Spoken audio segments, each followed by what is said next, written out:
Oui ou non, le même complot qui vous a fait évincer du pouvoir persiste encore. Oui, maître. Oui ou non, les mêmes comploteurs sont en train d'organiser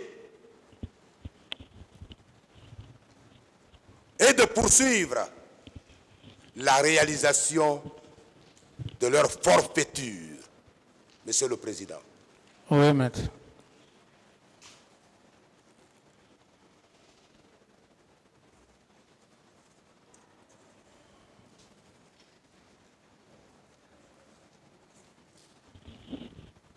Mon distingué confrère, Maître Dina Sampil, a fait un détail hier par rapport aux deux États, notamment l'État angolais et l'État guinéen.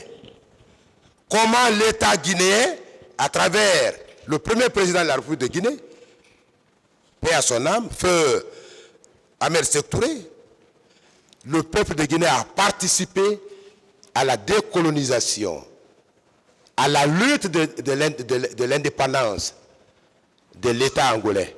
Il l'a dit hier.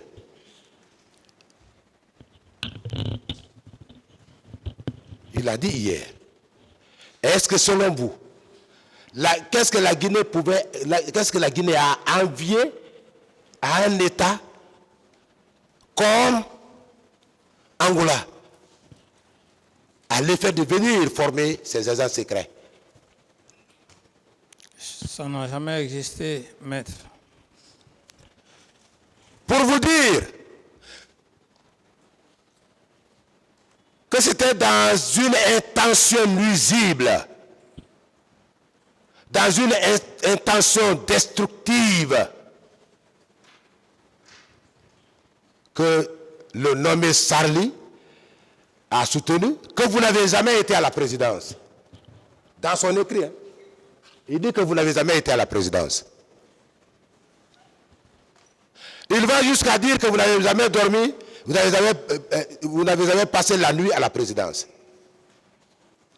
Il va jusqu'à dire que ces jours-là, tout ça pour jeter l'anathème sur vous. Que ces jours-là, le président Dani est sorti avec lui et que c'est Granco qui le conduisait, qui était au volant et qui vous conduisait. Je veux savoir si Granco vous a conduit le 28 septembre. Celui qui est censé être à Manéa, Monsieur le Président. Je ne sais pas si vous m'avez compris. Bien. Je voudrais savoir si cela était possible. Quelqu'un qui était à Manéa, s'il pouvait vous conduire ce jour, étant à Conakry, pour arriver à Marokana. Maître, Vous avez besoin de développer. C'est très intéressant pour asseoir la conviction du tribunal, Monsieur le Président. vous savez, maître, comme je l'ai dit devant le tribunal, que ce sont des montages. Vous-même, vous l'aviez dit, la nouvelle stratégie consiste à faire croire au tribunal que les documents qui viennent de produire, c'est effectivement vrai, alors que ce n'est pas vrai. Et je dis une seule chose. Si c'était réel, après plus de 12 ans, j'estime que l'exposé de leurs clients, Aboubakar Toumba, aurait dit clairement, aurait donné des précisions. Mais c'est après tout, et si j'ai bonne mémoire, il aurait dit après 72 heures.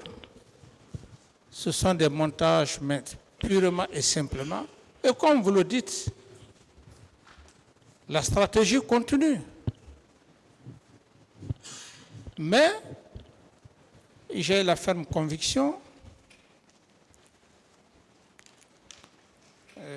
sachant que le tribunal, ce sont des personnes morales, professionnelles, ça ne m'inquiète pas. C'est pourquoi je dis que c'est un non-événement. Parce qu'on n'a pas affaire à un tribunal qu'on peut lui faire croire ce qui n'est pas réel.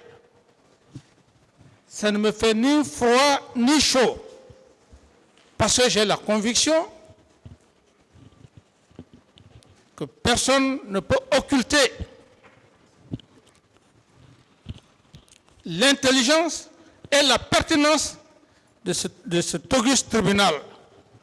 Quelles que soient les belles phrases de Voltaire ou je ne sais quoi, j'ai la conviction. Ce sont des professionnels. Ça ne me fait ni froid ni chaud, maître. Merci, Monsieur le Président. Continuant, le monsieur, le nommé Sarli, continuant dans sa narration, va jusqu'à dire qu'ils étaient logés à l'hôtel et que ce grand co qui était parti les chercher à l'aéroport pour les amener à l'hôtel. Vous vous rendez compte comment ce gros? Grand co ne m'a jamais conduit. Grand co ne m'a jamais conduit. Et, maître, je ne veux pas trop retenir les explications. Et je me dis que je risque certainement de donner des expressions déplacées devant la Cour. C'est pour cette raison que j'ai dit que c'est un non-événement pour moi parce que ce n'est pas fondé et cet auguste tribunal est professionnel. Quel que soit le talent, je défie quiconque dans cette salle qui ne pourront pas faire croire ce qui n'est pas réel aux faits réels. Aller jusqu'à rentrer dans les détails, mais je n'ai pas d'autres commentaires à faire par rapport à ça, maître. Merci, merci, Monsieur le Président, par rapport à la question.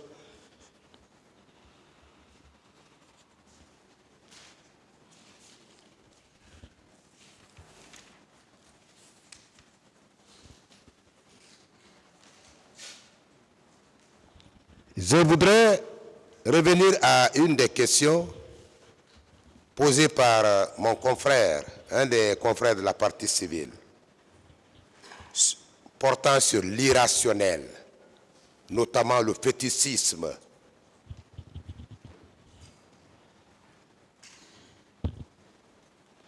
Je voudrais juste vous demander, est-ce qu'en vous demandant sur le fétichisme,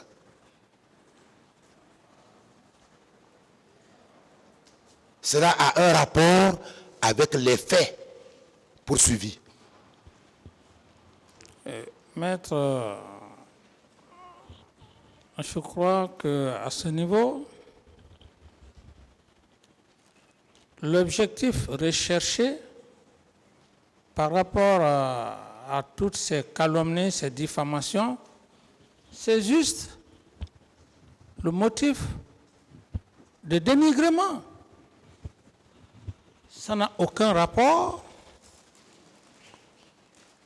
par rapport aux faits pour lesquels je suis devant le tribunal. L'objectif recherché, ternir mon image, me dénigrer, mais seul Dieu, quand on se décide de porter préjudice à une personne et que Dieu ne le veut pas, Dieu aussi passe par l'entremise des hommes sincères aguerris pour établir la vérité, maître. Merci, Monsieur le Président, par rapport à la réponse que vous venez de nous donner. On vous a également amené sur les accords de Ouaga. Accords entre guillemets de Ouaga.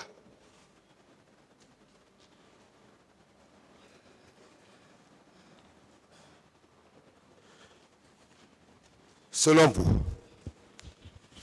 ce qu'ils ont appelé accord de Ouaga, que vous avez appelé faux accord, oui ou non, était une des phases décisives de l'accomplissement et sinon de la réalisation du complot qui vous a évincé du pouvoir.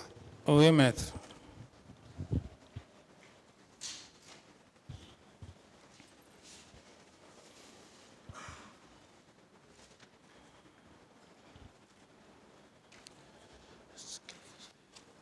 Voilà.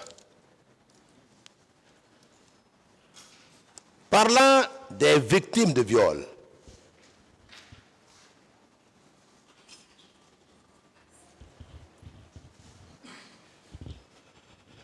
selon vous, lorsque une personne est victime d'un quelconque fait pénal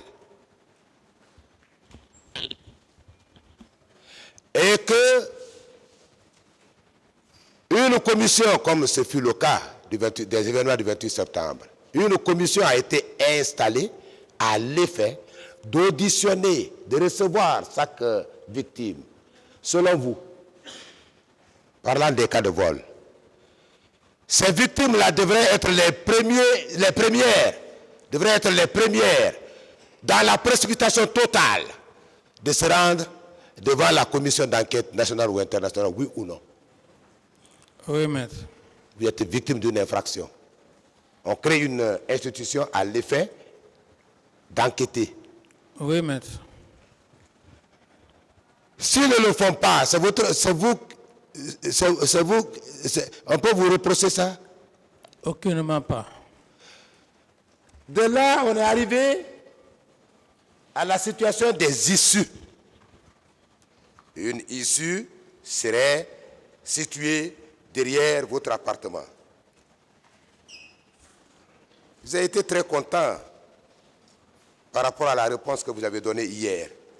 Vous avez dit, même au village, les cases des parents ont toujours une issue arrière. Oui ou non, vous maintenez cette déclaration? Oui, je maintiens, maître. Dans d'autres États d'ailleurs, un président de la République n'est pas n'importe qui. Il ne peut pas être logé dans une maison où il n'y a pas d'issue, de plusieurs issues d'ailleurs. Même dans nos bureaux, il n'y a pas d'issue arrière. Dans les bureaux. Oui, tout est possible, maître. Même le bâtiment, mon bâtiment, il y a issue arrière.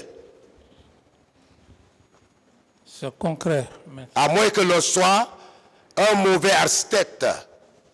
Sinon, si on est vraiment un bon architecte, il faut toujours avoir l'issue de secours. Oui ou non? Oui, maître. Qu'est-ce que l'issue là a à voir dans ce procès, selon vous? Avoir une issue arrière, cette issue arrière est constitutive d'une infraction? Est-ce que c'est un crime? Est-ce que c'est un délit? Est-ce que c'est une contravention? Oui ou non, il ne s'agit pas d'une infraction. Une issue n'est pas constitutive d'une infraction. Oui ou non? Oui, ce n'est pas une infraction.